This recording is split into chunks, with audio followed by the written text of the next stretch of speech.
fẹ́ ká mọ̀ ní pé tí èèyàn méjì bá ní clash àwọn méjì máa rojọ́ tó máa favour wọn ni.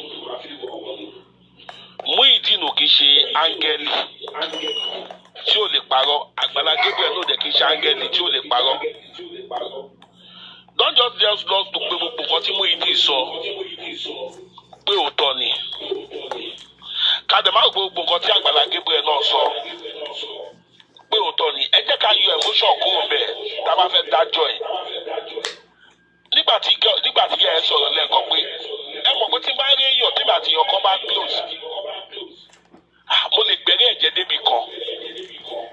That does not mean pé mo lè wá àwọn èèyàn tí wọ́n máa ká mọ́ kó jalè tí wọ́n máa gbà ẹni yìí àmì láyé kò lè jalè. Iye omi ìpè kọ́ máa bẹ orí ẹ̀ fún ogun kọ́ máa jí kìnnì kan. Ibi tó wù trust ẹ̀ mọ́dé ló sọ tiẹ̀ yẹn. Èmi bìlì pé gbogbo nǹkan tó pamọ́ lágbára Ọlọ́run máa fi hàn síta. Ṣé rí pé ó fẹ́yàn kan lóyún it's just fallacy, it's just an essay àti ìrí díẹ̀ ó rape kìíní kan is mere allegation.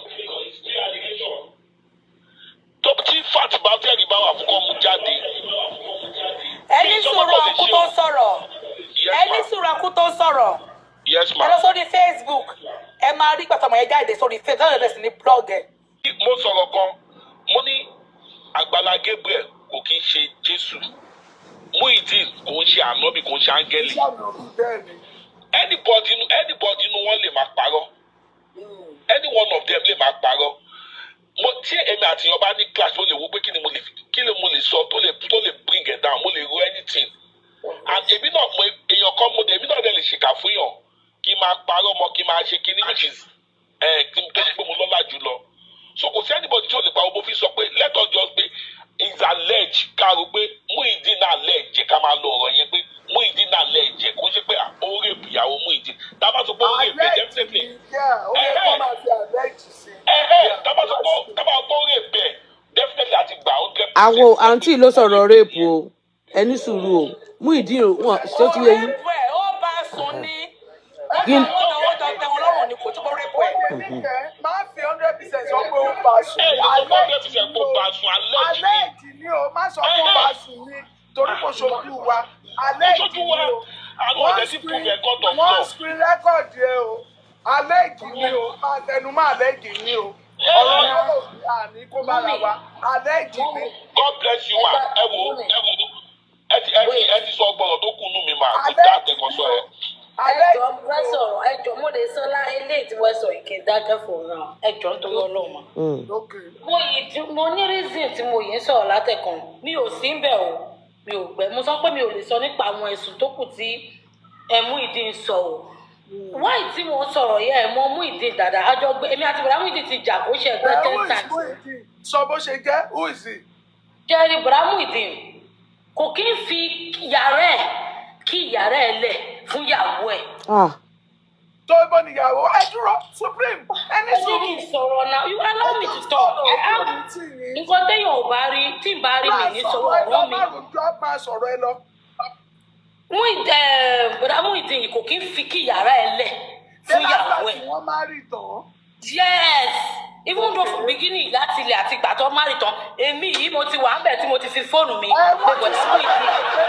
Wọ́n ti sọ tẹ́lẹ̀ wípé yàrá méjì níbẹ̀ so yàrá ìyàwó yàtọ̀ sí tọkọ so kó tẹ́kì. ẹnu ọ̀nà kan náà ló máa gbà ẹnu ọ̀nà yẹn ló máa ń tì Muyideen ò gba àlejò pé. ìyàwó máa ń dúró sí ibo ni ìyàwó máa ń wà. ẹ máa gbọ́ tó bá ti tilẹ̀kùn bẹ́ẹ̀ mẹ́bí ìyàwó lọ ra nǹkan àbówó aṣọ Muyideen máa tilẹ̀kùn á gbé ẹ máa gbọ́ mi ò mà ó máa gbé kọ́kọ́rọ́ sínú àpò ó máa lọ síbi tó ti ń ta bàbá Jẹ̀bú ní Ẹgbẹ́dá. Kí ẹ máa ń tẹ̀lé lọ. Ìyàwó yẹn máa ní pé kí n fi fóònù mi. Ìyàwó yẹn máa ní kí n fi fóònù mi kí n fi pè é ń pé mo ní màá kàn bá wọn ní ẹ̀ wọlé ni. Mo ní mo fẹ́ ṣàdá ní bọ̀dá Muyideen òsì ló ti mú kọ́kọ́ lọ.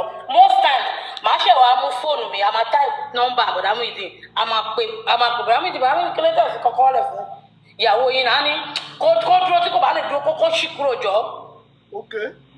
Muyideen ò kí always every time tẹ́mi ti mọ̀ títí wọ́n fi marry tí mo fi kúrò ń bẹ̀ Muyideen ò kí fi yàrá ìfẹ́ bá. wọ́n tó marry ni kó tó má rí àti ìgbà tó ti má rí àmọ́ wà á bẹ̀ títí wọ́n fi má rí. ìbéèrè wọn bí yín. tí mò ń bí ọ̀tọ̀ ṣé wọ́n ti gbọ́ wọ́n ní wọ́n tó mẹ́rì. wọ́n tó má rí ó ti ń ṣe bẹ́ẹ̀ ó ti ń ṣe bẹ́ẹ̀.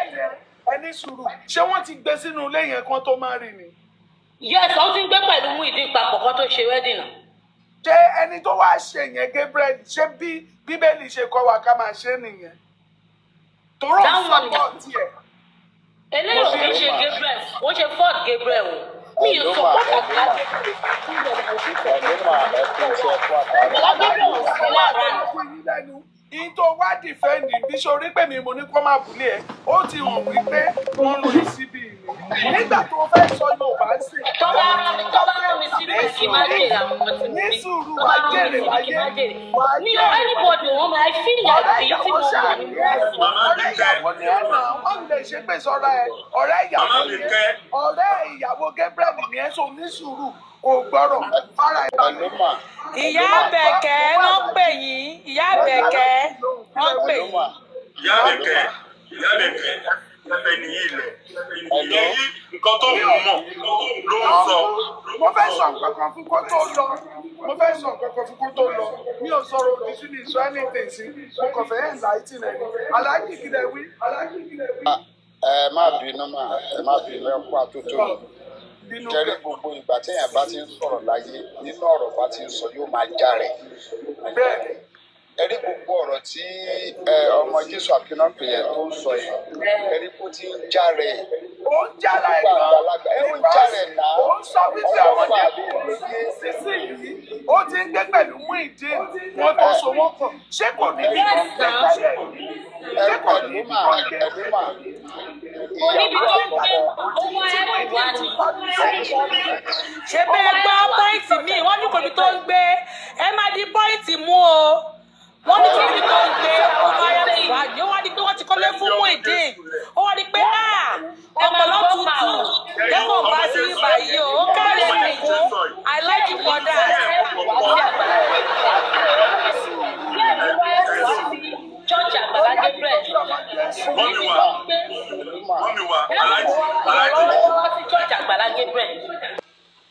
Yorùbá sọ pé ó ti dẹ àbí báwọn yẹn máa ń pa ẹ má bínú ẹ̀yin àgbàlagbà wa. Bẹ́ẹ̀ni. Ìdí tí mo sọ bẹ́ẹ̀ ni pé tí èèyàn kan bá sọ nǹkan tẹ́nìkejì sọ bẹ́ẹ̀ nǹkan ṣe wà nínú yín ẹ ti gbọ́ mi yàtọ̀ sáwà gbọ́ nípa obìnrin s'Àgbàlá Gabriel tó nínú yín lọ́kàn yín bá sọ pé ẹ̀gbọ́n nínú ìjọ tẹ̀tù wa bẹ́ẹ̀ ó kù yìí ó kọ̀ lọ àṣọ ìkẹsọ́ fún àwa pé nínú yín because èmi ti ṣẹ́ láwọn ibìkan yìí tẹ́pọ̀ àwọn tí a máa wa tẹ́pọ̀ máa ń láì kán máa bá obìnrin sùn nínú wa náà la máa sọ láàárín ara wa a máa mọ̀ tó tún jáwọ́ ọkùnrin o tó kílẹ̀ sàwọn obìnrin máa ń sọ kódà wọn a máa jowú tẹ máa mọ̀ pé ọ̀gá yìí ó ń ṣe báyìí fún àwọn ọmọ yìí so that èyí lè mọ̀ yẹn o bẹ̀tí jẹ́ ìsọ fún wa ni pé èyí tó ti jẹ́ pé yọ wa pé yàtọ̀ sí ìlú ò bẹ̀tí lè lẹ́jẹ̀ ìṣẹ̀yìn náà ti mọ̀ lọ́yìn ara yín pé nǹkan mi wà lẹ́yìn èyí tó tún sọ ẹ̀rọ àgbàgbé yẹn ó ti ṣe wá rí i pé Àgbàlá ìyàwó Muyideen ti ń gbé pẹ̀lú Muyideen ṣe rí yẹn lásán gan ọ̀pọ̀ ẹ̀ǹtì ní táwọn èèyàn kan kọ bí ara. Ẹ jẹ́ kí n sọ reason why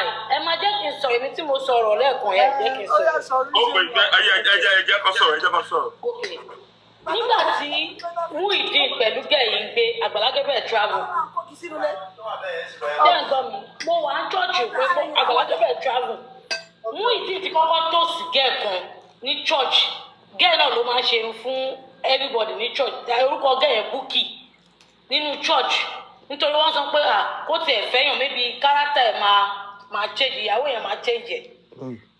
Muyideen tó gẹ́ yìí ìgbà tí Àgbàlá Gabriel travel out ìgbà tí Àgbàlá Gabriel máa fi dé gẹ́ yìí torí kó ń sun abẹ́ tent òtútù máa ń mú gbogbo wa níbẹ̀ èmi gan sùn sábẹ́ tent. ó yẹ máa lọ ilé ẹ̀ lọ́dọ̀ ní kó sùn tẹ́ǹtì ni.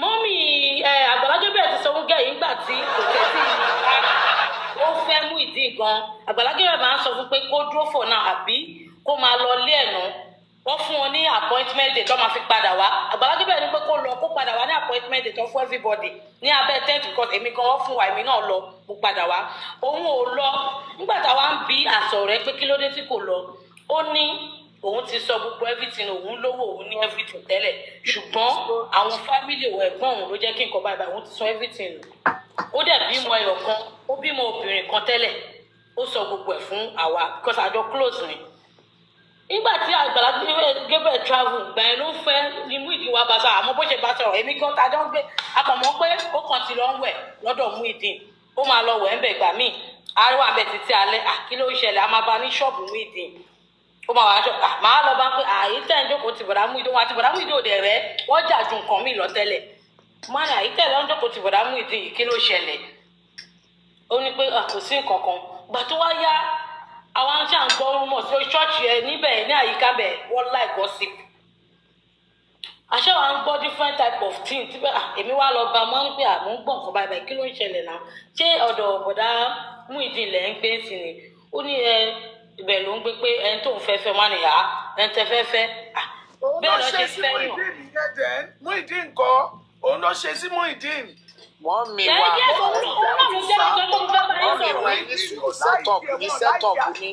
setup ní mọ́mí ẹ̀ ní sùúrù ẹjọ́ máa rojọ́ lọ setup ní ẹjọ́ máa rojọ́ lọ ẹjọ́ setup ní ẹjọ́. òun náà ni mo sọ pé òun ló ṣe sí because of this girl ó ti bìlí pé òun ò ní hope mọ́ ilé ẹni wíẹ̀. ṣé ń gbọ́. ìgbà tó wá sọ pé bọ̀dá Muyideen wáyàwó ẹni tó bá fẹ́ wọ́n máa gbé travel out ẹni tó bá fẹ́ nǹkan tó wọ ojú gẹ ìyàwó sí ń ṣe it tó bá wà lórí ìjókòó àwọn ṣe it. ẹ bá wa kóòtù bí o. ojú ẹ̀ nígbà yẹn ni pé lọ́ba anybody tó bá fẹ́ Muyideen a máa gbé travel out. ẹ bá wa screen record ẹ o ẹ bá wa screen record eléyìí o. bọ̀dá kan wọ́n ń pè ní bọ̀dá fẹ́ ní àbí kinní kan wípé wọ́n máa gbé ẹni tó bá fẹ́ Muyideen wọ́n máa gbé travel out. nǹkan tó ń gẹ̀ yìí wá rò pé àtijọ́ tí mo ti wá bí mi ṣáàrí ẹ̀pù tí mo fẹ́ gbà kinní kan àjọ orúburú sọ pé ní Àgbàlá Gabriel kó tó di pé wọ́n dá èmi lóhùn àjọ orúburú sọ pé bẹ́ẹ̀ gbogbo ọ̀yẹ́ jẹ́ ká fẹ́lẹ́ sọ̀rọ̀ yẹn. àwa náà ti rí bíi sọ pé chọ́ọ̀chì. ẹni sùúrù gbogbo lé brother Abe ẹni sùúrù Alhaji brother Abe I cite you ẹ káàbọ̀ sórí platform mi mo mọ̀ pé ẹ̀yin sùn record ẹ̀dẹ̀ nígbà yẹn sókè ẹ send the request ẹ send the I will pick you up. Ìyá Àbẹ̀kẹ́ gbogbo lé brother Abe tó wà ní Germany àbíbo náà wà tó máa ń bú Muyideen lórí péjì wọn náà wá nọ́mbà lókè yìí so mo fẹ́ gbé wọn sókè nísìn àgbé wọn sókè nísìn. ṣé ká máa fún ọmọ ẹ máa sọ̀rọ̀ yìí lọ inú mi dùn kó bàrà bẹ̀ wá sórí péjì mi for the first time lẹ́yìn inú mi dùn kó wá sórí péjì mi lẹ́yìn so I will pick him up now. nígbà tí Àgbàlá Gabriel wá dé láti travel Àgbàlá Gabriel kì í ráyè kò kí ní mi support Àgbàlá sísè nǹkan tí mo rí ni mo sọ Àgbàlá Gabriel kì í ráyè ìgbà tí àwọn protocol ẹ̀ náà ló gọ́sìpù fún ń pé àǹkan báyìí máa ń ṣẹlẹ̀ láàrin Muyideen àti ẹnì yìí o after then ó dà pé ó pé àwọn méjèèjì pọ̀ ó wá ní pé kí ló ń ṣẹlẹ̀ ó wá ní pé Muyideen wá sọ pé òun fẹ́ fẹ́ gẹ́ Àgbàlá Gabriel wá bèèrè lọ pé ó fẹ́ fẹ́ Muyideen kẹ̀ mi ò fẹ́ wàhálà o ó lóun fẹ́ fẹ́ bọ̀dà Muyideen pé àwọn ti láìka ara wọn Àgbàlá Gabriel bèèrè lọ́wọ́ gẹ́ẹ̀nù fún ààrẹ wọ́n dẹ̀ tún bèèrè lọ́wọ́ Muyideen ní ọ̀tẹ̀ tí gbé wọn sí live àtọ́ ó bèèrè lọ́wọ́ wọn ó pè wọn wọ́n máa nà wọn ó bèèrè lọ́wọ́ wọn àwọn méjì dẹ̀ sọ ń pa àwọn láìka ara wọn the best thing the next ìgbà tó ní pé ó má dàbí pé òun lòún tún lé obìnrin jìnnà sí Muyideen wọ́n accept ó dẹ̀ òun ló dẹ̀ bá wọn plan wedding. ẹ jẹ́ power tap torí network mo tẹ̀lé lórúkọ lẹ́yìn tí mẹ́ba mi ẹbí power tap network máa tó wa bọ́lẹ̀ o. everyday ló máa ń sọ lórí kíní pé tó bá ti gbà fọyàn náà kó rẹ̀ fọ́ọ̀kùnrin. jọmọ gbọ́ ní Muyideen máa mú kọ́kọ́rọ́ ṣe ẹni téèyàn ò fẹ́ torí o sọ nínú ọ̀rọ̀ ẹ̀jẹ̀ tó bá tó kàn mí láti sọ̀rọ̀ bọ́lá bẹ́ẹ̀ ní sùúrù máa kàn yín ní ìsìn máa pè yín máa sọ̀rọ̀ ayé kí lẹ́nu bá bẹ́ẹ̀ nìyẹn sọ̀rọ̀ tán ẹ káàbọ̀ sórí péjì yìí ẹ káàbọ̀ ẹ ní sùúrù ẹ kí Àbẹ̀kẹ́ sọ̀rọ̀ kan. jọ expect yẹ torí o sọ nínú ọ̀rọ̀ tó máa ń tì wọ́n. ó jẹ́ kí n sọ àgbà tó fẹ́ kó o sáwọn níbi tó ti ń bá a ṣé wọ́n ti márì ìgbà tó ń tì wọ́n ta ó ní wọn ò tí ì márì wọ́n ti márì ẹ jẹ́ power tap ẹ jẹ́ power tap network ẹ bá mi tap. ẹ jẹ́ kí n sọ̀rọ̀ pa ẹ̀ náà. Mọ́mí Àbẹ̀kẹ́ ìyá Àbẹ̀kẹ́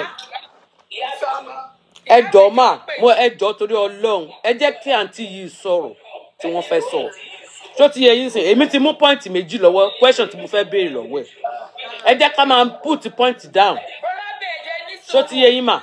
Supreme Lady Ma. bọ́lá wà lórí láìfù yìí bọ́lá wà lórí láìfù mi. èyí tí wọ́n mi ń dáhùn mi pé tí wọ́n ti márì àti wọ́n ti márì ìgbà tí wọ́n ti márì wọ́n fi mọ́lẹ̀ kà. ìyá bẹ̀kẹ́ ní sùúrù ẹ̀ka gbọ́kàn tí lady fẹ́ sọ ẹ́ ní sùúrù. brother mi Abedon. mo mọ tí mo sọ I know what I'm saying ìyá bẹ̀kẹ́ mo mọ nǹkan tí mo sọ ó lè ti yé ó ti yé Supreme náà ó ti yé Supreme náà nǹkan tí mo sọ ó ti yé mi ó yé Supreme. brother mi Labedon. bẹ́ẹ̀ máa fún ní recognition tó bá fẹ́ dúró kó dúró ọmọ Jésù. ẹ wá àtàlù sọ̀rọ̀ yẹn náà fún ẹkùn recognition níbo ni fẹ́ gba recognition. nígbà tó máa ti stop wa ni mò ń sọ kó gẹ́gẹ́ sọ̀rọ̀. recognition báwo. àní wí wo ẹ̀gbà díẹ̀ ọmọ Jésù máa sọ̀rọ̀ ọmọ Jésù máa sọ̀rọ̀. ẹ wá fún ní recognition. bọ́lá bẹ́ẹ̀ má bínú ẹ̀ ní bọ́lá bẹ́ẹ̀ ní sùúrù bọ́lá bẹ́ẹ̀ ní sùúrù ẹ bá mi mute bọ́lá bẹ́ẹ̀ ẹjọ́ má bínú gbogbo ẹ bá mi power tap ẹjọ́ ọmọ Jésù ti sá lọ ó ti sá lọ ọmọ Jésù sá lọ. ẹ wá ẹjọ́. ọmọ Jésù máa bọ̀ ó ti jẹ́ kó sá lọ. ntí mò ń sọ nìyẹn ó yẹ ká yọgbà kóbọ ọmọ Jésù yẹn ó yẹ ká máa mú fún díẹ̀díẹ̀ ni bó ṣe sá lọ yẹn nìsín kò ní gbọ́ fún yẹn ká. kò sá lọ network inú ó máa padà gòkè òdodo gbogbo ẹ ṣojú rẹ̀ ó máa padà gòkè ó máa padà gòkè ó ṣojú rẹ̀ ṣé ẹ ti rí ọ̀rọ̀ báyìí ẹ̀yin gbogbo lé ìtí mo rí mú nínú nǹkan tí ọmọ Jésù sọ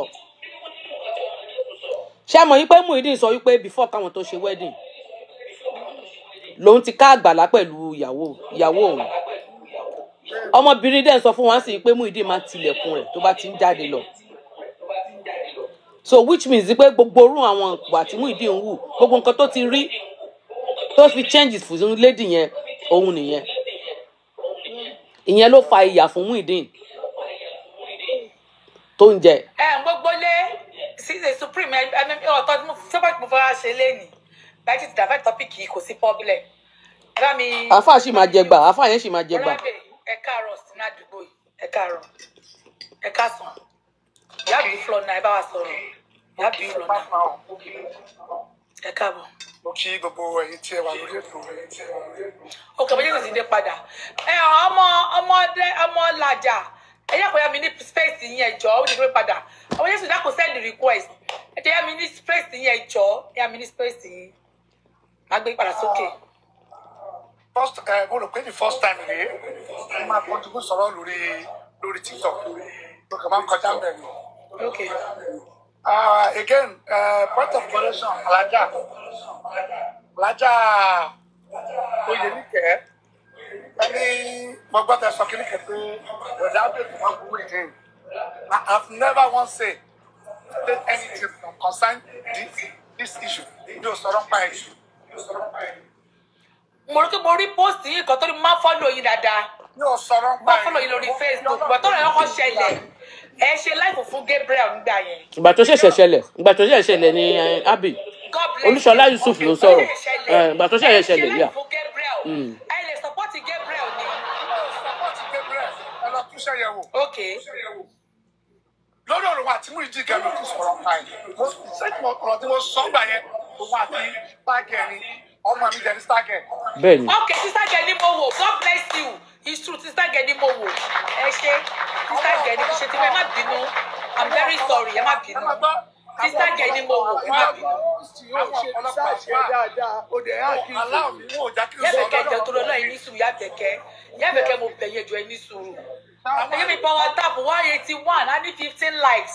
Ẹ wọ́n máa gbé wa bọ́ọ̀lẹ̀ ẹ bá mi power. Àwọn ọ̀pọ̀lọpọ̀ àfà wọ́n ń pè mí wọ́n náà wọ́n fi sọ̀rọ̀ pọ̀. Ẹ jẹ́ wọ́n mú fóònù ẹ̀ ti power tap díẹ̀. Wọ́n ẹni tó fún bọ́dà tó sọ lẹ́ẹ̀kan tó ní kí wọ́n fún mi recognize yẹn orúkọ tèmi wọ́n fún mi recognize èmi sọ̀rọ̀ lórí TikTok. Oyè yìí tí n bá fẹ́ ẹ wọ ẹ má bínú mọ́mì mi ni wọ́n ẹ má bínú ìyá mi ni wọ́n ẹ má bínú ẹ má mọ́nà ẹjọ́ ẹ má bínú ẹ mẹ́nu kọ́dábẹ̀ mẹ́nu kúrò bẹ́ẹ̀ ìyá mi ni ẹ má bínú ìyá mi ni wọ́n tí n bá fẹ́ dá sí ọ̀rọ̀ yẹn ẹ má bínú. èmi arúgbó ọ̀rọ̀ Muyideen màá gbé lórí ẹni pẹ̀lú ìtúrí ni ẹ lọ gbogbo àwọn iṣẹ́ tí bá ṣe tí bá sọ̀pọ̀tì náà ó máa ń jìnnà gan. ìgbà tọ́rọ̀ ti Alájà Kaola ṣẹlẹ̀ ńgbà yẹn àti Bintu Raji mo dúró ti Bintu Raji yẹn yóò pọn ọmọ yẹn rí náà. bẹ́ẹ̀ ìgbà tàyẹ kúlẹ̀ ṣẹlẹ̀ pẹ̀lú àṣà ìwé tó fà pọ́lìsì àkúrẹ́. bẹ́ẹ̀ ni mo wo láìpẹ́ yẹn náà yes. lọ́lẹ́ sọ̀rọ̀ pa Muyideen ó máa tó fa àdúgbò wà lọ. ẹ bá mi love lórí àwọn olóòwò follow wa lórí Facebook báyìí ẹ bá mi love and like náà kí ló ṣẹlẹ̀ níbo làwọn tèmi wà. ẹ kàn jókòó síbẹ̀ ni ẹ show me love ẹ support mi life mi ẹ jẹ́ n pick point ń bẹ̀ ẹ̀ wọ́n á bẹ̀. ìwọ tó bá ń gbé iṣẹ́ yìí tó o bá fún mi ní credit màá wá fún page ẹ o. tí bá fẹ́ dá sọ̀rọ̀ yẹn àwọn tó bá jẹ́ point rẹ̀ ni máa mú wa 100% máa dẹ́gbẹ̀ẹ́ tí Muyideen ẹgbẹ́ ìgbín nìkan. bẹ́ẹ̀ mi náà ṣe dúró tì ní mo dúró tì Muyideen. láti ìbẹ̀rẹ̀ ọ̀rọ̀ yẹn tí bẹ́ẹ̀ mi ṣe wò láti Muyideen ò béèrè fún ẹ̀pù God bless you. ó ní wà bẹ́ẹ̀ adúlọ̀ náà ó ta tẹ́tẹ́ ó ṣe gbà ìdí fọ́ọ̀sì lọ́kọ̀ sọ fún Gabriel wípé èmi á máa ta bàbá ìgbèlú mú. A dáa fún yín. God bless you sir for that. Muyideen ò sọ fún òfẹ́ níyàwó nígbà tó gbọ́ ìyàwó àgbà yẹn àfọ àkẹ́pẹ́ mi sọ fún àfọ yẹn wọ́n ní kí ẹ fẹ́ jẹ́ èèyàn Gabriel ẹ pé Gabriel ṣé ìyàwó ló kẹ́ Muyideen kan àti pé ó gbogbo ẹ má dẹ̀kọ́ lọ Muyideen láti máa fi gba owó wọ́n fi Muyideen jẹun ni. wáyé tágàrà. mo ti ń wá ti yín. Veram, God bless you, you're welcome. Ẹ bá mi invite àwọn èèyàn wa kan wá. Ó dàbá àwọn tó wà lórí bíbá yóò ṣe àwọn tèmi. Ẹ bá mi pe Sodiq Shina, ẹ bá mi pe Adéṣọlá. Ẹ bá mi pe Princess máa máa sùn lọ́wọ́.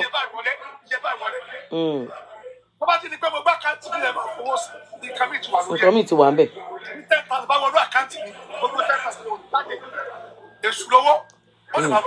Bẹ́ẹ̀ni. Kò sí bó ṣe lè wá gbogbo ọ̀rọ̀ àkáǹtì ló lè jáde. Ẹ káàsán Báríkà Jimoh. Ẹ bá mi love and like please. Ó wà bẹ́ẹ̀ ó ti wọlé padà bọ́dá bẹ́ẹ̀ ọ̀rọ̀ méjì la máa sọ láàárọ̀ yìí tẹ́lẹ̀ wọn yéjú sọ̀rọ̀ tán wọ́n fẹ́ play fídíò àfáà kan fún wọn àwọn àfáà onílà wà ní kẹ́ndẹ̀kẹ́ndẹ́ àwọn àfáà olóòórùn yẹn mo fẹ́ bá mi sọ̀rọ̀ sínú ìgbésí ayé wọn. mo tún bò mí ò rà fà yẹn gbogbo àwọn tó sọ̀rọ̀ Muyideen yẹn olórí kúkú ló pọ̀ jù náà fáwọn yẹn èmi ò rí tẹ̀ irú ọ̀dọ́ kí ló máa ń sọ̀rọ̀ yẹn náà ìwọ ọmọ kẹrin yẹn. ẹ̀yà dẹ́ bàrí wèrè yẹn má ti ṣòfò nú ayé tiẹ̀ yẹn má ti ṣòfò nú ayé. àmọ́ Jésù pọ́ǹtì kàlẹ́ ti fẹ́ dá sọ̀rọ̀ tí yóò ní ọ̀làgbàlá Gabriel ní ṣe o ní òjò ní kò ṣe ṣùgbọ́n kí ni kan lọ́kẹ́ mọ̀ bẹ́ẹ̀ ni pé ẹ jẹ́ bá mi power tap network àti ọmọ Jésù ọkùnrin sọ̀rọ̀ jẹ́rìí o including me aburú gan àmọ́ tọ́sùn náà àmọ́ fẹ́yàwó mẹ́rin bá kú lálẹ́ méje síta àwọn ọkùnrin ni àti ọmọ Jésù kẹ́ẹ̀ni ó yẹ bẹ̀tẹ̀ àti ẹ̀fí ọkọ yín orí ọ̀tà lẹ ti fẹ́ ẹ ti sílẹ̀ sí gbogbo ẹ̀ ẹ bá trust ọkọ yín for nothing níta ìwọ̀nyẹ ẹ kọ́tọ́kọ́tẹ́ ọkọ́tẹ́ ní í ṣe o èmi ò lágbàlá Gabriel ṣe o wọ́n gbogbo ọ̀rọ̀ àgbàlá Gabriel láti bẹ̀rẹ̀ pẹ̀lú Muyideen onífàtì. amókè power tap. bọ́ọ̀sì tó wọ́n lórí ẹ̀ ó pọ̀ lágbàlá Gabriel ò bá ní kankan ṣe pẹ̀lú ìyàwó Muyideen ìgbà Muyideen ló wò ṣe mọ́ tó lóun lọ lórí ọ̀tá àgbàlá Gabriel ni wọ́n ti kúrò for better for worse anything tó bá wù kó ṣẹlẹ̀ mo expect àgbàlá Gabriel kò ní pé no ìwọ ìyàwó ìbúra tó búra lórí ọ̀tá mi ni pé. Happy Friday o. Ó yẹ ẹ bá mi love and like mi rí love and like yín o. àti ọmọ Jésù ẹ sọ kí ni kan bí question kan tètè kí ẹ bá dé sí láàrin àtọkọ yín tọkọ yín bá ní. Àbíkẹ́ ọ̀rẹ́ mi Àbíkẹ́ ọ̀kìn àìsáìtì. òfẹ́ máa lọ síbòmí ṣé ẹ máa tẹ̀lé ọkọ yín ni àbẹ́rẹ́ tó gbé ibi tẹ́ ẹ tó ń gbé yẹn ẹ̀wọ̀n nífẹ̀ẹ́ yín bẹ̀ ẹ̀ ta jàdájá bẹ̀ ẹ̀ tẹ̀lé ọkọ yín. tó bá fi lè kú yàwó Muyideen tó lóun ò lè tẹ̀lé ọkọ òun tẹ́ ẹ jọ wúrà àbí kí ni mí ni ọ̀tọ̀ tó fọ̀ wọ́n.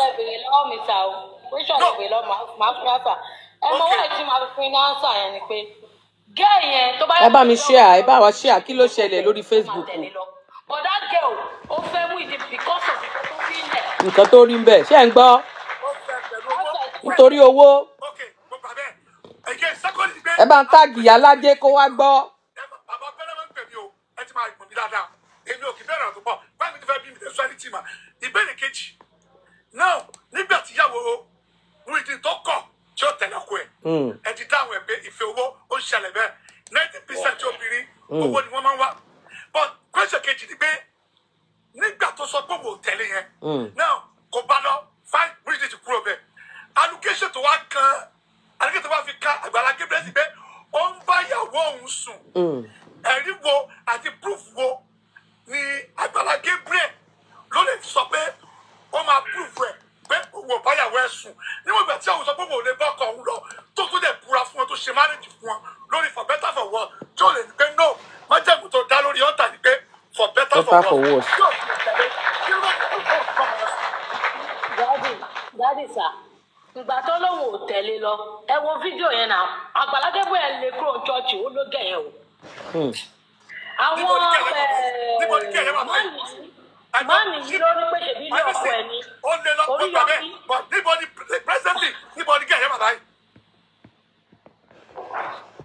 Ibi tó wà kò sí ní Àgbàlá Gabriel. property abe torí property ni lady yìí ṣe ti ra ẹ̀ mọ́ Muyideen. bó ti gbà mọ́ property yẹn ló àti jókòó sí. ìlọsílẹ̀ present level ní lady yẹn gbé báyìí.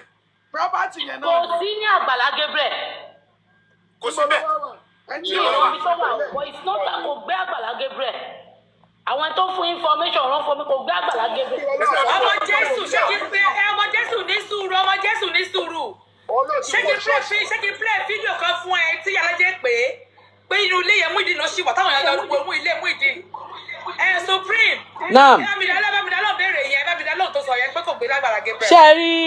ṣé ẹ rí ọmọ Jésù ó kàn wá fi rẹ̀ ṣe yẹ̀yẹ́ ń bíbá ẹ̀ ni torí òun mọ nǹkan tó ń sọ àlọ́ òun mọ nǹkan tó ń sọ you don't know what you are saying. Nígbà tí wọ́n lọ sí last week tí wọ́n sì lọ last week ni wọ́n lọ kó ẹrù nígbà tí wọ́n lọ kó ẹrù níbo ni wọ́n ti bá ìbùkún ibo ni wọ́n ti bá ìbùkún ìbéèrè ni mo béèrè ibo ni wọ́n ti bá ìbùkún. Èèyàn sọ̀rọ̀ tiẹ̀. Wọ́n sọ̀rọ̀ yìí ni pé wọ́n tí wọ́n sọ pé gẹ́yẹn lè lọ program wọ́n lè ní church wọ́n kì í léyàn church. Gẹ́yẹn lè lọ program nígbà táwọn èèyàn ń rí. àti ọmọ Jésù èmi ò rí fẹ́ bí lérè mọ́.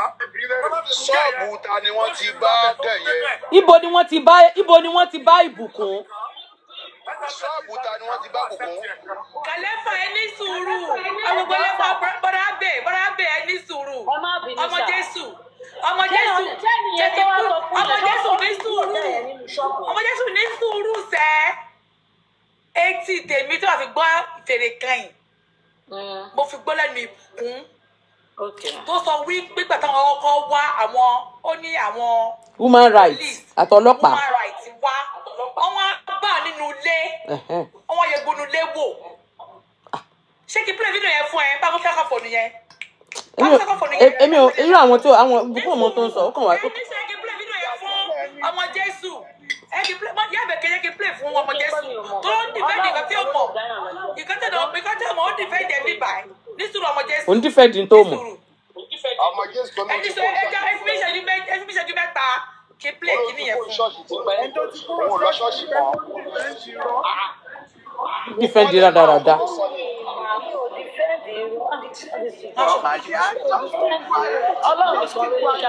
ọmọ Jésù ò gbọ́dọ̀ sá lọ oníkwẹ́sàn tí mo fẹ́ bí ẹ o. Dádì sàmì ò sá lọ.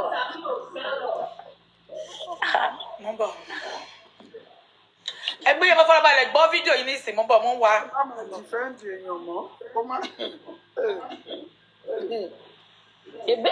ó sọ pé ìbòkú ọ̀gbẹ́ ní ó sọ pé ìbòkú ọ̀gbẹ́ ní ó sọ pé ìbòkú. ó rí nǹkan kan lọ gba glasses ó rí nǹkan kan ó ní ìdí glasses. wọ́n dá ẹ lẹ́kùn ọ̀dẹ̀ tún sẹ́nu mọ́ ọmọ tó rí nígbà wo ló rí ṣẹ́gbà tó ti kúrò ń bẹ̀ lórí ni.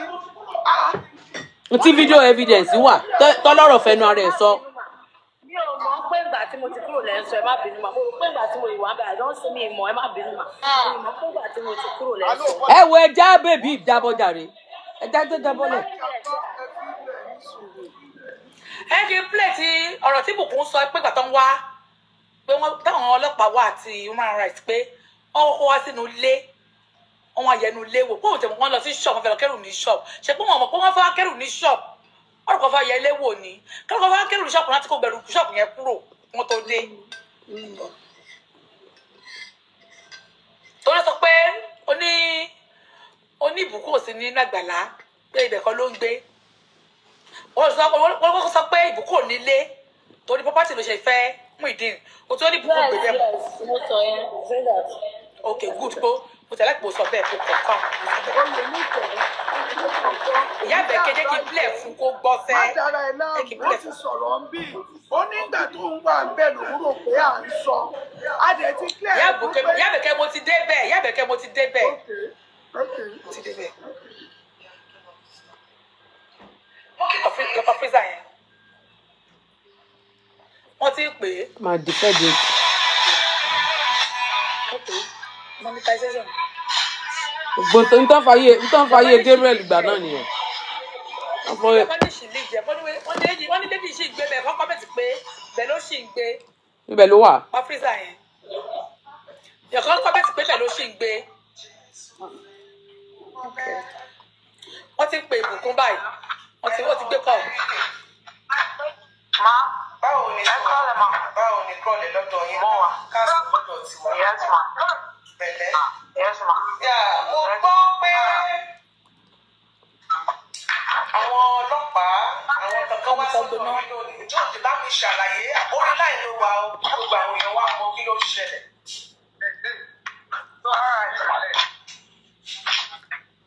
Ìgbà tí èmi tẹ̀ ń sùn yẹn jẹ́ mọ̀ mo ti wà stress box tó mo wá ń sùn. Mo ṣàrí tí wọ́n dé èmi ò tẹ̀ mọ́ ọlọ́pàá lèmi ọkọ rí tán ni torí ọlọ́pàá yẹn lè ra tìgbà tá a lọ sóṣogbo. Máa yẹn ló àtẹ́ǹtì wa bẹ̀ láti pọ̀ state náà. Òkè bóyá òní IP. Tó wọ́n láṣẹ wá sọ̀rọ̀. Ó dà pé òní IP wà bí nǹkan nígbà. Wọ́n ṣàní ká lọ sílé pé wọ́n fẹ́ lọ inspect ilé. Bàbá bẹ́ẹ̀ lọlé àwọn àti àwọn vocal point human rights àti àwọn tẹ̀síìsì kan. Bí wọ́n ṣáà pọ̀ díẹ̀ wọ́n ṣáà tẹ̀lé wa lọ sílé. Wọ́n ṣáà expect wọ́n ń béèrè ọlọ́pàá ń béèrè lọ́wọ́ òye pé Muyideen náà tẹ̀lé wọn. Wọ́n béèrè lọ́wọ́ Muyideen pé kí ni àwọn ṣé bí inú ilé ṣe rí lélẹ̀ kan kó ṣáà. Ṣó ti gbá àárín yẹn? Ìtàfẹ́ gbọ́ ni ṣó ti ọmọ Jésù ó ti mute ṣó ti gbá àárín yẹn bẹ́ẹ̀ yẹn pé inú ilé yẹn ni ìbùkún sì ń gbé. Okay ma. Okay, ọmọ Jésù fẹ́ bẹ̀rẹ̀ ìbéèrè kan. Bá mi tilẹ̀ Ó yẹ béèrè. Wọ́n ti freezer ṣùgbọ́n náà dé wà lọ́tọ́ pọ̀. mo ní tí èèyàn bá ń parọ́ yóò mọ̀. nígbà tá à ń béèrè ọ̀rọ̀ lọ́wọ́ ẹlẹ́ẹ̀kan ó lóò ti kú ṣọ́ọ̀ṣì yẹn ipò sí ṣọ́ọ̀ṣì yẹn mọ́. bẹ́ẹ̀ ni sàmì sí nítorí tó bẹ́ẹ̀. padà pé nígbà tí incident ṣẹlẹ̀ ó tún sọ pé ó wà ń bẹ̀. yes ìgbà yẹn ni wọ́n Àwọn èèyàn kọ́mẹ̀tì pé bẹ́ẹ̀ ló ṣì ń gbé. ó ṣẹ̀ṣẹ̀ Àwọn ṣẹlẹ̀ èèyàn kọ́mẹ̀tì pé bẹ́ẹ̀ ló ṣì ń gbé. mi ò sí bẹ́ẹ̀. ní sùúrù Ẹ̀jẹ̀ sórí àbí tó bá fúlọ̀tì kìí bí wọ́n ṣiṣẹ́. rán níṣẹ́ ọmọ rògbò tó bá rán iṣẹ́ yẹn níṣẹ́ ọmọ rògbò kò dá o iṣẹ́ ọmọ rògbò tó bá rán ọmọ rògbò mọṣẹ́ kọ̀ torí ẹni Muyideen tá à ń sọ̀rọ̀ yìí olóòtí mọ́ gbogbo èèyàn ló ṣe sí lánàá gbà tán wá bí ẹnìkan tó wà nínú ṣọ́ọ̀ṣì bẹ́ẹ̀ ń sọ yìí pé ẹnìkan gbé fọ́tò ẹnìkan sórí kinní lórí ansẹ̀tì lásán wọ́n fẹ́ẹ́ náà panu ṣọ́ọ̀ṣì ó wá sọ fún wa yìí pé Muyideen ti rí eléyìí alóhun fẹlẹ òun fẹ́ fẹlẹ òun fẹ́ ó mọ̀ pé set up lọmọ gẹyì tó fẹ́ fún ni èèyàn tó ná àwọn tó ń bá ṣiṣẹ́ nu ibẹ̀ yẹn lásán wọ́n ń nà wọ́n torí pé wọ́n rí pé fọ́tò ó wà lórí ansẹ̀tì lásán fọ́tò ẹnìkan lórí ansẹ̀tì Muyideen àwa mú oríṣiríṣi nínú ṣọ́ọ̀ṣì ńbẹ̀ yẹn ó dẹ̀ bẹ̀rù Ọlọ́run ọmọ Jésù ìwọ náà dẹ̀ mọ̀ nǹkan tó ń ṣẹlẹ̀ ńbẹ̀ tó bá rí fọ́tò ẹnìkan tó wá síbẹ̀ tó bá rí náà àwọn protocol yẹn wọ́n á fẹ́ náà wọ́n pa tí wọ́n náà dẹ̀ fi rí bẹ̀. ṣe bẹ́ẹ̀ fún bọ́dà Muyideen nítorí Farabalẹ̀, wọ́n bí ìgbé tí Muyideen bá márì ni ó fi máa ní nǹkan tó ń ṣe fi máa calm down. Farabalẹ̀ ṣé wọn ò mọ̀ pé set up ni. kí ló ń ṣe Muyideen? Farabalẹ̀ náà èèyàn ń sunú ilé ẹ̀ èèyàn ń wẹ̀ nú ilé ẹ̀ àwọn tó dẹ̀ wá bẹ̀ wọn ọ̀dẹ̀ pé Muyideen pé rárá wọ́n sì dákẹ́ títí tó fi wọnú ilé wọn mọ̀ pé set up ni lẹ́tà ìwọ́ fúnra náà wà lọ bá nú ilé pé bọ̀dá Muyideen àǹtí kínní kí lẹ̀ ń ṣe ń bì tẹ́ ń wẹ̀ ń bí tẹ́ ń ṣe kínní bì ìwọ náà ti mọ̀ ń pa ẹ̀ tẹ́lẹ̀tẹ́lẹ̀ ipe wọ́n fi ṣe set up fún Muyideen ni òun á dé mi ní ìsìn òun á ń jẹ́rìí irọ́ tí ò sì rí bẹ́ẹ̀ ọmọ orogun ní ẹ̀rọ. dábìsà mo fi Ọlọ́run tí gbogbo wọn sì búra mi ò jẹ́rìí irọ́ o anybody ò dẹ̀ rán mi wá síbí I say it nǹkan tí mo rí òun ni mo sọ yẹn èyí tẹ́ sọ pé wọ́n kì í na Muyideen yẹn wọ́n lè na Muyideen wá ìkọ́ pé wọ́n kì í na tó bá ṣẹ̀ṣẹ̀ o àwọn gan wá kí Muyideen marry Muyideen ṣáà ti fẹ́ nìkan rí. ẹ dúró kì í ṣe pé wọn kì í nà tó bá ṣẹ̀ṣẹ̀ ṣé wọ́n lè dáwọ́ dọ̀bálẹ̀ ní èjì èyí kí wọ́n máa nà ẹ́ ṣé wèrè ni Muyideen ni àbí dìdìrìn àbọ̀ máa nà. Muyideen nìkan kọ́ ni wọ́n máa ń discipline náà. Really? mo ti sọ náà mo sọ ẹbí mo sọ. ṣe rí ẹni yìí ó fún ọ láwọn pọ́ìntì kan tó yẹ ká máa tẹ̀lé. bẹ́ẹ̀ni. ẹ jẹ́ ká máa gbọ́ lọ bẹ́ẹ̀ yẹn. ó ṣe pé point and just me èmi mò ń sọ òótọ́ tèmi àwọn kan tí mò ń sọ ni mò ń sọ èyí tí everybody fi gbé ti Muyideen sórí pé Muyideen lọ discipline Àgbàlá Gabriel ò kí ń láìkọ́ ọmọ ṣẹ́ kó ṣe wrong thing àwọn ọmọ tó tẹ̀lé lẹ́yìn. alọmọ kí ni èjì Àgbàlá kí ni èjì Muyideen tó pé Muyideen lọmọ. Àgbàlá 30 something Muyideen 40 something ọmọ náà méjèèjì. Khalifa ẹ jẹ́ kí n wọ ẹ hold on ẹ jọ̀ọ́ torí Ọlọ́run ọlá Jésù àbí kí lorúkọ ẹ ń jẹ́ ọmọ Jésù ọmọ Jésù ṣé Muyideen wá kọ́ṣẹ́ lọ́dọ̀ Àgbàlá ni. ṣé wàá kọ́ṣẹ́ lọ́dọ̀ Àgbàlá. tó fi tọ́ sí nínà ni. mi mọ iṣẹ́ protocol lè jẹ́ wá kọ mi ò lè sọ yẹn ó wá ṣiṣẹ́ Ọlọ́run. ẹ wo ẹja bèbí ìbọn ẹ jẹ́ kí bèbí máa lọ jàre. ó wá ṣiṣẹ́ Ọlọ́run ní tí ẹ jẹ́ kó máa lọ òye níkẹ́. ẹ jẹ́ kí bèbí máa lọ ọ̀rọ̀ ẹ̀yin irritate mi ẹ jẹ́ kó máa lọ. Jésù máa lọ ó ti ṣe tó fẹ́ ṣe ó ti sọ tó fẹ́ ṣe. wọ́n ní nǹkan pátá tó lọ o ẹ̀rọ ní sùúrù. wọ́n sọ̀rọ̀ kan bẹ̀ yẹn wọ́n sọ̀rọ̀ kan bẹ̀ bẹ́ẹ̀ kí gbogbo wa létí lẹ̀ sí ṣé kò kí ń ṣe Muyideen nìkan ló máa ń lọ nínú Àgbàlá yìí. mo ti sọ ọ̀rọ̀ ya ti sọ̀rọ̀ times that number lórí platform yìí. ẹ jẹ́ kó dáǹsù. ẹnu ẹ jẹ́ kó là ẹ̀yin ò gbé ń bẹ̀ ṣẹ́yìn gbé ń bẹ̀ ni. ok mo ń gbọ́. ẹ tó ń gbé ń bẹ̀ gangan ni ẹ kó sọ ṣùgbọ́n ló ń gbé ń bẹ̀. alẹ́ mọ̀ bóyá wọ́n fi àjẹ́ náà wọ́n fi àjẹ́. ọmọ Jésù bá dáhùn bẹ̀ yẹn. wípé. ṣé Muyideen nìkan kan náà máa ń nà nínú ọgbà yẹn. wọ́n bá ṣèyàn tí ó bá ti ṣe rántí nípa ibi obìnrin débi ọ̀rọ̀ tó sòbìnrin ẹnpẹ́ tó tẹ̀lé ìránṣẹ́ Ọlọ́run kò gbọ́dọ̀ máa ṣe rọ́bìṣì káwọn èèyàn máa rí. nǹkan tí mo bí nǹkan tá à ń bí ń kọ́ nìyẹn nǹkan tẹ̀lé sọ pé kò ṣòwò nìkan lọ́nà bẹ́ẹ̀ tó bá ti ṣe bọ́ tí ò dá wọn máa ń. kò ṣòwò nìkan ló máa ń discipline. bẹ́ẹ̀ wọ́n máa ń nàyàn ṣá. èmi pè ní discipline ìmọ̀ nípa nínú báàgì tí wọ́n dọ́sẹ̀. ọmọ Jésù. ẹ ní sùúrù ẹ kọ́ má ti lọ mo fẹ́ béèrè béèrè kan. èmi ní ìbéèrè kan ọmọ Jésù. a gbọ́ wípé nínú Àgbàlá yẹn pé wọ́n ní German cell. àṣẹ́ẹ̀lì kọ́ ẹ ní sùúrù bẹ́ẹ̀ àbáyìí ni tí wọ́n bá fi wọ́n sínú àwẹ̀ bíríbírí níbo ni wọ́n máa ń fi ń tura fún wọn àbẹ́rẹ́ ṣe máa ń pè níbo ni wọ́n máa ń kíìpù wọn sí àwọn tó bá wà nínú àwẹ̀ bíríbírí. àwẹ̀ bíríbírí tó máa ń kíìpù wọn sí.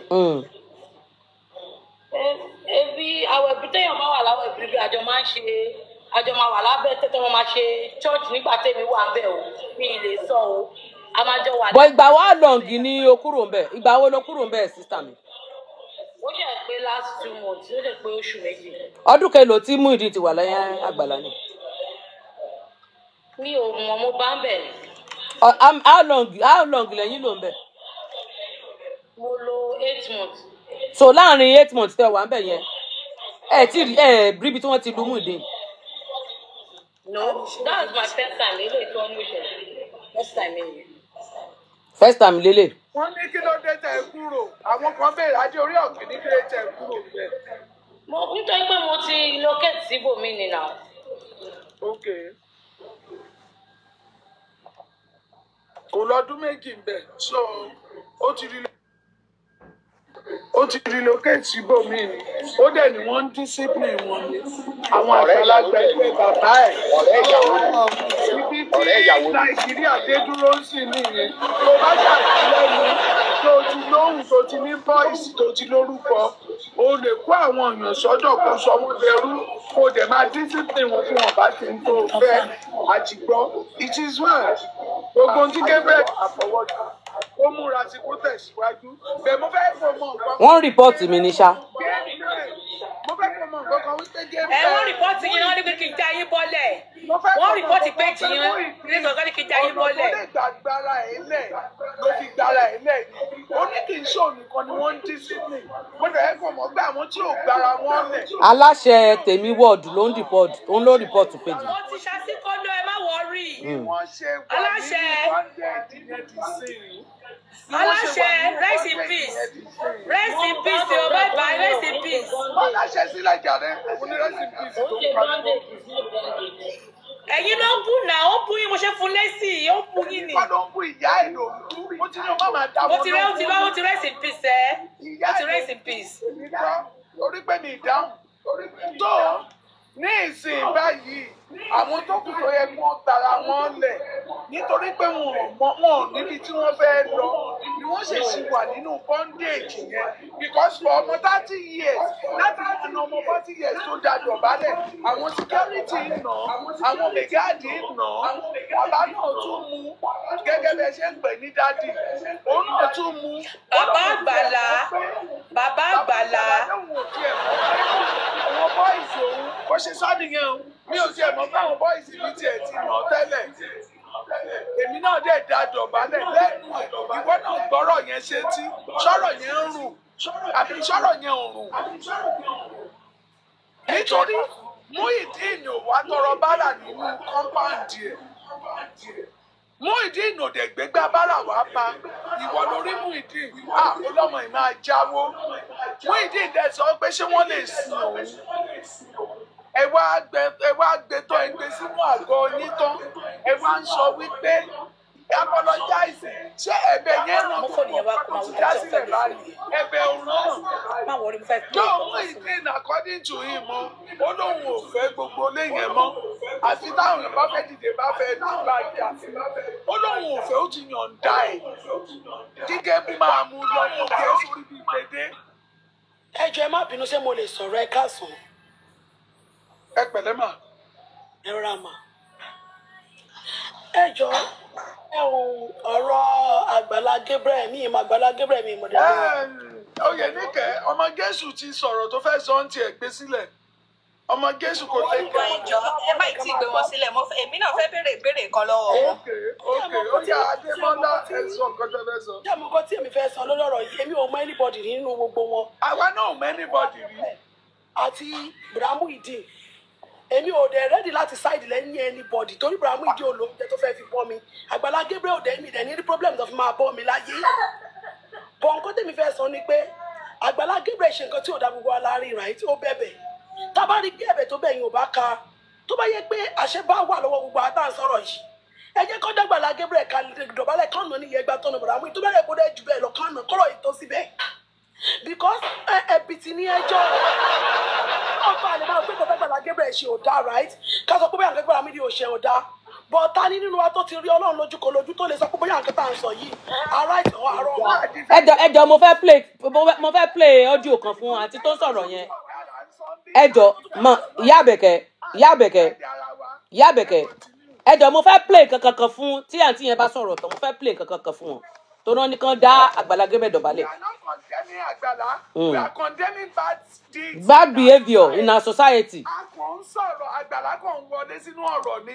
Exactly. kò sí ìtókò wa kan Àgbàlá yìí tó ń ṣẹlẹ̀ ní society wa là ń sọ pé kó stop orúkọ Àgbàlá kan wọlé wá ni a sọ̀rọ̀ Àgbàlá kò sí ìtókò wa kan so gbogbo ẹ̀yin tẹ́ wà bí tẹ́ jẹ́ bí Àgbàlá èyí tó bá wù yín kẹ́ ẹ máa sọ Àgbàlá ti ṣe nǹkan tí aláṣọ funfun ní tẹ́pọ̀ kékeré ta sí ṣẹ́rò wọ́n máa stop ní ọ̀ǹtì tó bá fọ aṣọ yẹn mọ́ ẹ̀yin èèyàn kọ́ wá. àwọn yìí gan-an jẹ́ kọ́ṣẹ́ rẹ̀ ó má ṣọ.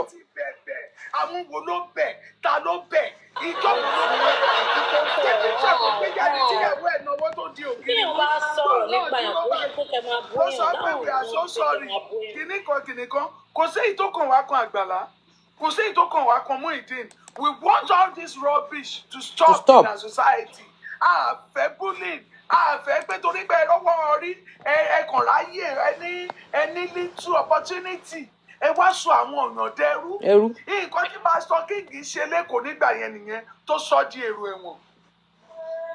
Síbẹ̀síbẹ̀ ó sì ń ṣẹlẹ̀ dì sí i nítorí ebi ń pa àwọn èèyàn nítorí pé àwọn èèyàn ò ń jẹjẹ ẹ̀ ń rò màálá kọ́bọ̀kọ́bọ̀ fún wọn jẹ.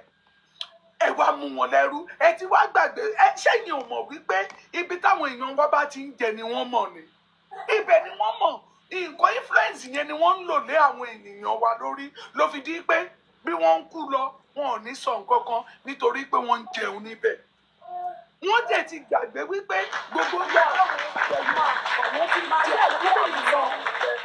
àwọn ti ń jẹ ìgbà tó gbẹ̀dẹ̀ tí bá rí pé bóyá èèyàn máa rí mi fín pẹ̀lú èjì mímì nílọ sọ́dọ̀ ẹ̀gbọ́n máa rí mi fín.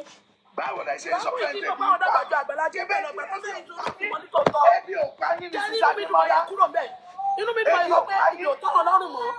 Ìgbà tí wọ́n lè faradà wọ́n faradà ìgbà tó dẹ̀ lè faradà mọ́ wọ́n jáde fún gbogbo ayé wọn láwọn ò dúró bẹ́ẹ̀ mọ́. Ìgbà tí wọ́n dábìí nílẹ̀ kúrò bẹ́ẹ̀ kò fẹjọ́ sun anybody wọ́n rí ní gbági wọ́n kámẹ́rà ẹ̀. So lọ́dẹ̀ sọ tẹnu ẹ̀ tí ó sọ níbi bẹ̀. Mi ní bẹ́ẹ̀ pé ká dájọ́ débi pé a máa padà kí ẹsẹ̀ bọ́ máa yẹn lọ́rùn. Àdèmọ́lá ṣe wá rántí wípé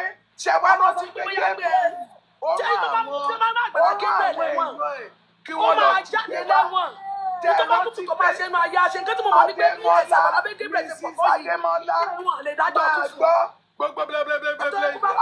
fún ìyá Àbẹ̀kẹ́ ẹ jẹ́ ìyá Àbẹ̀kẹ́ ìyá Àbẹ̀kẹ́ ìyá Àbẹ̀kẹ́ ìyá Àbẹ̀kẹ́ ìyá Àbẹ̀kẹ́ ẹ jẹ́ kí n play kíní fún àǹtí Mrs. Adémọ́lá yẹn ẹ jẹ́ kí. Nǹkan tó fi manipulate yín náà nìyẹn Kristi wo lẹ ń pariwo ń bí a sọ̀rọ̀ ẹ̀sìn bí kò sí ìtọ́kọ̀ akọ Muhammadu kò sí ìtọ́kọ̀ akọ Kristi à ń sọ reality ẹ̀ ń sọ̀rọ̀ pé Kristi ta ló ní ká ẹgbẹ́ sìn wá bí nítorí fi báyé gbogbo ọjọ́ Nàìjíríà náà nìyẹn èwo ni kí Kristi ntí kìíní kan bẹ́ẹ̀ náà nìkan sọ ń sàlẹ̀ pé ẹ má ṣe fọwọ́ kọ ẹni táwọn wo la ní àmì òróró ẹ̀yin ò gbàgbọ́ pé ìfura yẹn. Ìyá Àbẹ̀kẹ́ ní ìṣúlẹ̀ kọ́ńplẹ̀ kìíní yẹn Ìyá Àbẹ̀kẹ́ kọ́ńplẹ̀ kìíní yẹn ní ìṣúlẹ̀ kọ́ńplẹ̀. Ó tiẹ̀ ti jẹun. Mo ti mute ẹ̀ torí àwọn tó ń parí rẹ̀ tí wọ́n wọ̀ mí lọ́pọlọ mi lè fẹ́ jẹ bọ́ọ̀lẹ̀ mo fẹ́ ká kó gbọ́dọ̀ káfẹ́ tó bọ́ọ̀lẹ̀ ó yá supreme play kìíní yẹn. Lórí àwọn náà máa kó bá gbàlà mo sọ pé àwọn náà máa padà kó bá gbàlà. Ẹni èèyàn ṣe. Brother Bay send the request. Ọ̀rọ̀ yìí ń bẹ lórí Facebook page wa torí ká rìkọ́ọ̀dù ẹ̀ for record purpose.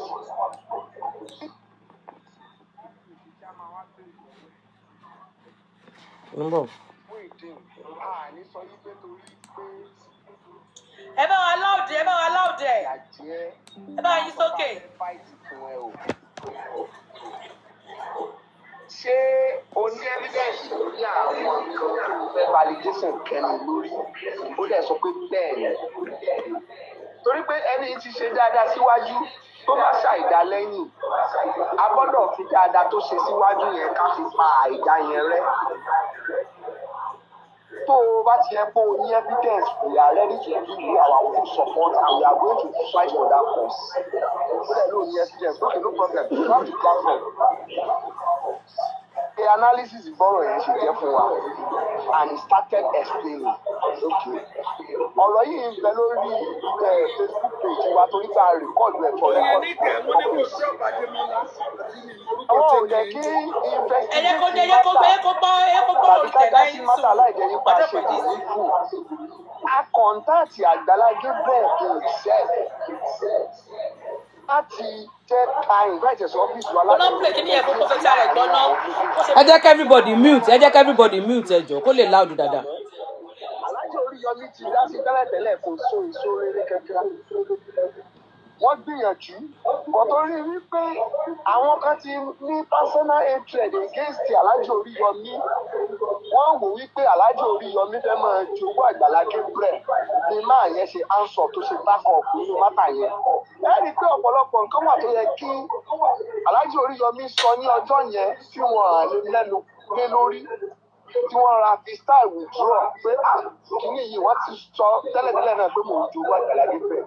kíkiní yẹn má bàa wá fojú hàn wọ́n ra lo ikímọ̀ ẹgbẹ́ tí wọ́n fi ra dá sí mátà yẹn lọ́fún pàtì wọn lọ wọn ọ̀dẹ̀ dá sọ̀rọ̀ yẹn mọ́ up to this moment. Muyideen àti sísá rẹ̀ ló mú ẹjọ́ wá sọ́fíìsì wa kìí ṣe àbá àdìgí ni no any other person ló pé tí gbogbo wọn sọ lórí social media yẹn they don't know the truth of the matter instead of them to investigate the matter pé ibo lọ̀rọ̀ tí ń bọ̀ ibo lọ̀rọ̀ dédó.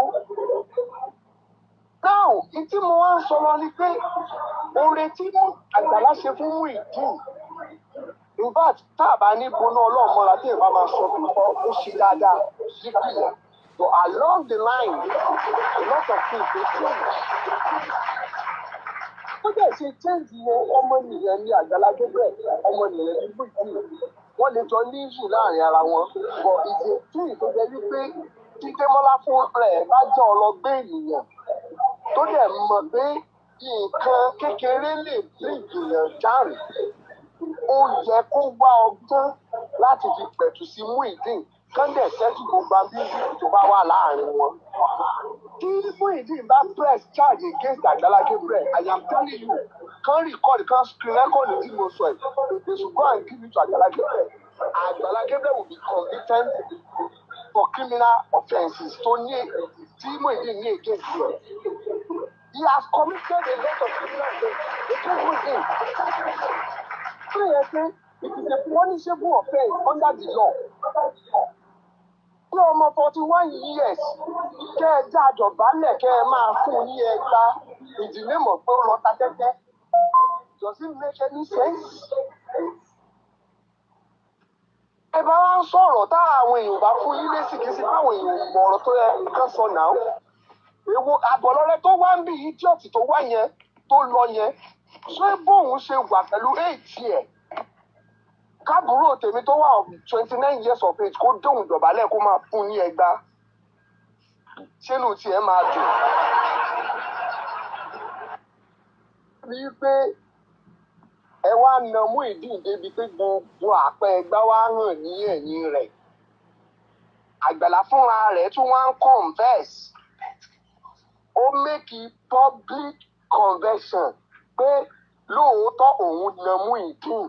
Òun ò mọ̀ fáwọn protocol ti na Muyideen tẹ́lẹ̀tẹ́lẹ̀. It is a criminal offence. That is an assault under the law. Tó jẹ́ wípé tó bá press charge yẹn lásán against Àgbàlá Gabriel, he will be convicted for that offence.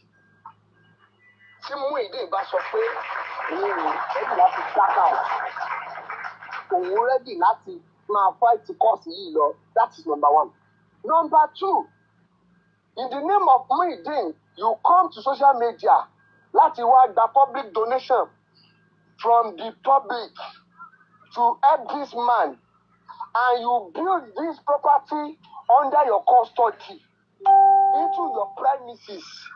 That one alone is called unlawful seizure. Tí wọ́n bá gbóyìnbó kán lọ mọ nǹkan ká àwọn idiot tó bọ́ sórí social media tán sọ oríṣiríṣi yẹn kán lọ find out nǹkan pè ní unlawful seizure. It is a criminal offence under the law of the Nigerian Constitution of today. 1999 as amended. Ká kúrò lórí yẹn, ká bọ́ sórí wípé lẹ́yìn ìgbà tẹ́ unlawfully gba property yìí sí custody yín. Ẹ tún wá mú kí ṣọ́ọ̀pù wọ́n kọ́ ló ní ṣọ́ọ̀pù náà. Àgbàlá Gabriel kọ́ ló ní ṣọ́ọ̀pù. Ìyàwó Muyideen kọ́ ló ní ṣọ́ọ̀pù. The money was donated to Muyideen from the public láti fi ran Muyideen lọ́wọ́ láti jẹ́ kó lè máa jẹun. From there, ó dẹ̀ mú kí o gbà lọ́wọ́ ẹ̀ ó dẹ̀ gbé fún ìyàwó ẹ̀. Ẹ tún ti commit another offence under the law. Tó yẹ pé tí Muyideen bá press charge against Àgbàlá lórí mátà yẹn, it is not a small offence. Ká wá kúrò lórí yẹn, ẹ wá lọ ṣe sorry for this noise yìí o, ẹ má bínú. Ká wá kúrò lórí yẹn, ẹ wá lọ ṣe ìgbéyàwó alárédè and arrange wedding fún Muyideen láti máa torture rẹ̀ emotionally in the name of pé ẹ̀ ń help rẹ̀ tó jẹ́ pé lóòótọ́ ó wà too obvious. This is something that is not hidden. Pé ọmọbìnrin yóò nífẹ̀ẹ́ Muyideen. Muyideen bọ́ síta, ó ní ẹni yìí, ó ṣàgbèrè pẹ̀lú ìyàwó òun. According to what Muyideen said, ó bọ́ síta láti wá debunk ọ̀rọ̀ yẹn. Ìyàwó ẹ̀ ò bọ́ síta láti wá debunk ọ̀rọ̀ yẹn pé ọ̀rọ̀ yìí ò rí bẹ́ẹ̀. Now tell me, ṣé Muyideen ò ti wá ní case? Tẹ́ ẹ bá lè rí àmì ṣe, gbogbo ogun tó lóhùn ní gbọ́ tó lóhùn ní gbà lórí ayé yín, iná agbára Ọlọ́run máa jó dànù. Kí lè nǹkan tẹ̀ ń là kọjá tó dàbí pé ẹ ti wá ọ̀nà àbáyọ ṣùgbọ́n tí ẹ ti rí ọ̀nà àbáyọ. Ẹ ti pàdé wòlíì yín ló fà, ṣùgbọ́n arán mi sí ọ lónìí dádì, arán mi sí ọ lónìí mọ́mì. Olúwa lòun fẹ́ ṣe nǹkan ńlá nínú ayé yín. Olúwa sọ wípé gbogbo tẹ̀ ń là kọjá yẹn òun fẹ́ fi òpin sí. Kí nìkan tẹ̀ ń là kọjá lórí ìgbéyàwó ni, lórí ọmọ ni, lórí iṣẹ́ ni, níbi gbogbo ni, bóyá ogun kan ló dàbí pé ogun yẹn le, ẹ ti gbìyànjú kò tí ì sí ọ̀nà àbáyọ. Ẹ jẹ́ àjọ gbàdúrà, ẹ jẹ́ àjọ wá ojú Olúwa, kí làṣírí ogun yẹn gangan, ẹ jẹ́ àjọ wádìí lọ́wọ́ Ọlọ́run, ká dẹ̀ mọ ọ̀nà àbáyọ. Ẹ̀rọ ìbánisọ̀rọ̀ tẹ́ fi pè mí fún àdúrà àti ọ̀nà àbáyọ, òun náà ni +234 70 25 47 5427 +234 70 25 47 5427. Bẹ́ẹ̀ ṣe ń pè mí fún àdúrà lórúkọ Jésù ẹ máa rí ìyanu. My name is Aki Anabi. I'm a video director and TV producer of Akomolowe on African Magic. Keep watching Drive TV. Olólùfẹ́ Drive TV àti gbogbo ẹ̀yin tí Fẹ́mi Sola ẹ máa wo Drive TV. Keep watching Drive TV. My name is Wole Agba. Taking this time out to tell you all that you keep watching Drive TV. What drive ẹ̀wọ̀ ní ògo ẹ̀? What drive ẹ̀wọ̀ fulfilment? What drive ẹ̀wọ̀ bí tó bá lọ? Ó ní iṣẹ́ rìn. Ibi ni kò máa wò Drive TV. Thank you. Chloe. Drive TV. Driving you around the world.